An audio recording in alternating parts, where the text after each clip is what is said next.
ഇവിടെ പാരീസിൽ ഹോളി ഫെസ്റ്റിവലുണ്ട്. നമ്മളിന്ന് അങ്ങോട്ടാട്ടോ പോകുന്നത്. ഇന്ത്യൻസ് നടത്തുന്ന ഹോളി ഫെസ്റ്റിവലാണ്. നല്ല ക്രൗഡായിരിക്കും, ഒത്തിരി ആൾക്കാരുണ്ടായിരുന്നു. അതുപോലെ തന്നെ ഒത്തിരി സ്റ്റോളും കാര്യങ്ങളൊക്കെ ഉണ്ടായിരുന്നു. നമ്മൾ നേരത്തെ തന്നെ ടിക്കറ്റ് ബുക്ക് ചെയ്യണം. ഓൺലൈനിൽ ടിക്കറ്റ് അവൈലബിൾ ആണ്. നമ്മൾ ടിക്കറ്റ് ബുക്ക് ചെയ്തിട്ട് ഫ്രണ്ടിൽ തന്നെ സ്കാൻ ചെയ്യും. എന്നിട്ട് വേണം നമ്മൾ നേരെ ഉള്ളിലോട്ട് പോകാനായിട്ട്. നല്ല അടിപൊളിയായിരുന്നു കേട്ടോ ഇന്നത്തെ ദിവസം. ഒത്തിരി ആൾക്കാരുണ്ടായിരുന്നു. നമ്മളുടെ നാട്ടിൽ നിന്നുള്ളവരും തമിഴ്സ്, ശ്രീലങ്കൻസ്, പിന്നെ ഇവിടെയുള്ള ഒത്തിരി ആൾക്കാർ. ഇവർക്ക് ഭയങ്കര ഇഷ്ടമാണ് കേട്ടോ ഹോളി സെലിബ്രേഷൻ. ഇതെല്ലാ വർഷവും ഇവിടെ നടക്കുന്നതാണ്. ഇവരുടെ വെബ്സൈറ്റിൽ പോവുകയാണെങ്കിൽ നമുക്ക് ടിക്കറ്റ് ബുക്ക് ചെയ്യാൻ പറ്റും. നെക്സ്റ്റ് ഇയറിൽ ഈ വർഷം മിസ്സായവർക്ക് നെക്സ്റ്റ് ഇയറിൽ എന്തായാലും ഇവരിവിടെ നടത്തുന്നുണ്ടാകും. അപ്പം നമുക്ക് ടിക്കറ്റും കാര്യങ്ങളൊക്കെ അവൈലബിൾ ആയിരിക്കും. ഇവരുടെ സൈറ്റിൽ അല്ലെങ്കിൽ ഇൻസ്റ്റാഗ്രാമിൽ പേജിൽ നോക്കുകയാണെങ്കിൽ നമുക്ക് ഡേറ്റും കാര്യങ്ങളൊക്കെ അറിയാൻ പറ്റും. നമ്മളെ മെയിനായിട്ട് ഇന്ത്യയിലുള്ള സ്നാക്സുകളൊക്കെ ഇല്ലേ, അതെല്ലാം ഇവിടെ ടെസ്റ്റിങ് വെച്ചിട്ടുണ്ടാകും. പിന്നെ നമുക്ക് ഇതിൻ്റെ എല്ലാം സ്റ്റോളും ഉണ്ടാകും. നമുക്ക് അവിടെ പോയി വാങ്ങിക്കാൻ പറ്റും. ഞാൻ നാട്ടിൽ മിസ് ചെയ്ത ഒത്തിരി നമ്മുടെ സ്നാക്സ് ഐറ്റംസും ചിപ്സുകളും അതെല്ലാം ഇവിടെ ഉണ്ടായിരുന്നു കേട്ടോ. സ്വീറ്റ്സും എല്ലാം ഉണ്ടായിരുന്നു. കൂടുതലും നോർത്ത് ഇന്ത്യൻ സൈഡിലേക്ക് ഉള്ളതൊക്കെ ഉണ്ടായിരുന്നു കേട്ടോ. പിന്നെ കുറേ കൾച്ചറൽ പ്രോഗ്രാംസും കാര്യങ്ങളൊക്കെ ഉണ്ടായിരുന്നു. ഡാൻസ്, പിന്നെ അതുപോലെയുള്ള കുറേ പരിപാടികൾ, കുട്ടികളുടെയൊക്കെ ഒത്തിരി പരിപാടികൾ ഉണ്ടായിരുന്നു.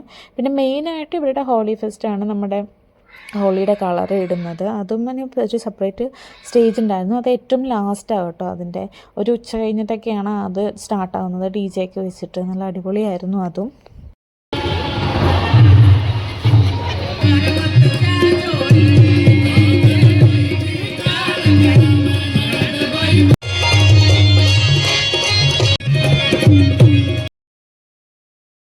എല്ലാ ഫുഡ് ഐറ്റംസ് ഉണ്ടായിരുന്നു. മെയിനായിട്ട് നമ്മുടെ തമിഴ് സ്റ്റൈലിലെ ഫുഡ് ഐറ്റംസ് ആയിരുന്നു കേട്ടോ. ഇവിടെ കൂടുതലും ശ്രീലങ്കൻസ് ആയതുകൊണ്ടായിരിക്കും ആ ഒരു ടേസ്റ്റാണ് എനിക്ക് ഫീൽ ചെയ്തത്. നമ്മുടെ നാട്ടിലേക്കാളും അല്ലെങ്കിൽ ഇന്ത്യയിലേക്കാളും കൂടുതൽ എനിക്ക് അങ്ങനെയാണ് കേട്ടോ ഫീൽ ചെയ്തത്. ബിരിയാണി ആയാലും എല്ലാ ഫുഡും. പക്ഷെ പാനിപൂരിയും സമൂസ ഒക്കെ ഉണ്ടായിരുന്നു കേട്ടോ. അതെല്ലാം കൊള്ളായിരുന്നു. എന്നാലും നമ്മൾ നോർമൽ കടയിൽ നിന്ന് വാങ്ങിക്കുന്ന അത്ര ടേസ്റ്റ് ഉണ്ടായിരുന്നില്ല. എന്നാലും കൊള്ളായിരുന്നു കേട്ടോ.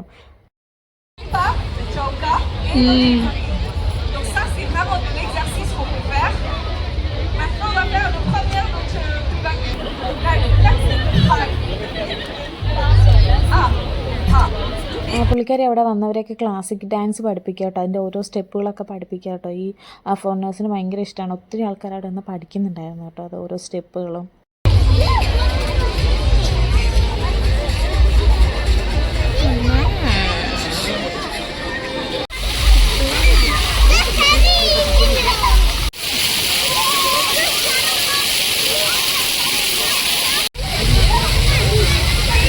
ഇത് നല്ല രസമുണ്ടായിരുന്നു കേട്ടോ. ഇവിടെ ഉണ്ടായിരുന്ന എല്ലാ ആൾക്കാരും പിന്നെ ഒരു ചെറിയൊരു റാലി പോലെ ഇതുവഴി ഇങ്ങനെ പോയിട്ടുണ്ടായിരുന്നു.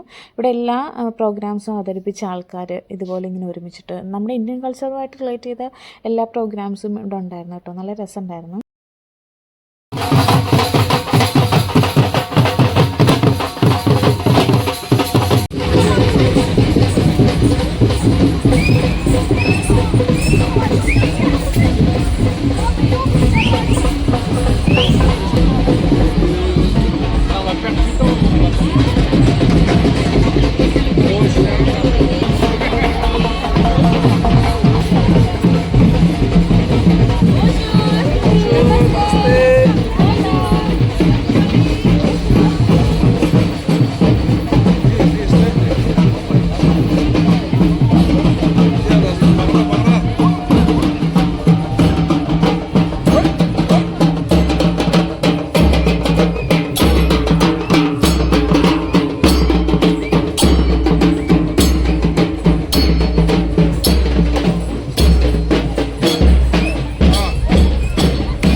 നമ്മുടെ മെയിൻ പരിപാടി ഹോളി സെലിബ്രേഷൻ ഉള്ളത് ഇവിടെയാണ്. ഈ സ്റ്റേജിൻ്റെ ഫ്രണ്ടിലാണ് കളേഴ്സും കാര്യങ്ങളൊക്കെ വിതറുന്നതും അതെല്ലാം. നമുക്ക് ഇവിടുന്ന് ബാക്കിൽ നിന്ന് തന്നെ ഒരു സ്റ്റോൾ ഉണ്ടാവും. നമുക്ക് കളർ വാങ്ങിക്കാം. പിന്നെ ഫ്രീ ആയിട്ടുള്ള കളറും അവിടെ ഫ്രണ്ടിൽ തന്നെ വെച്ചിട്ടുണ്ട് കേട്ടോ. നമുക്ക് അത് എടുക്കാം. കൂടുതൽ ആൾക്കാർ ഇവിടുന്ന് വാങ്ങിക്കുകയാണ് ചെയ്തത്. ഒത്തിരി ആൾക്കാരുണ്ടായിരുന്നു കേട്ടോ. പിന്നെ ഒത്തിരി പ്രോഗ്രാംസും കാര്യങ്ങളും എല്ലാം ഉണ്ടായിരുന്നു ഇവിടെ. നല്ല ക്രൗഡ് ഉണ്ടായിരുന്നു കൂട്ടത്തിൽ തന്നെ. Your time to shine. So let's count down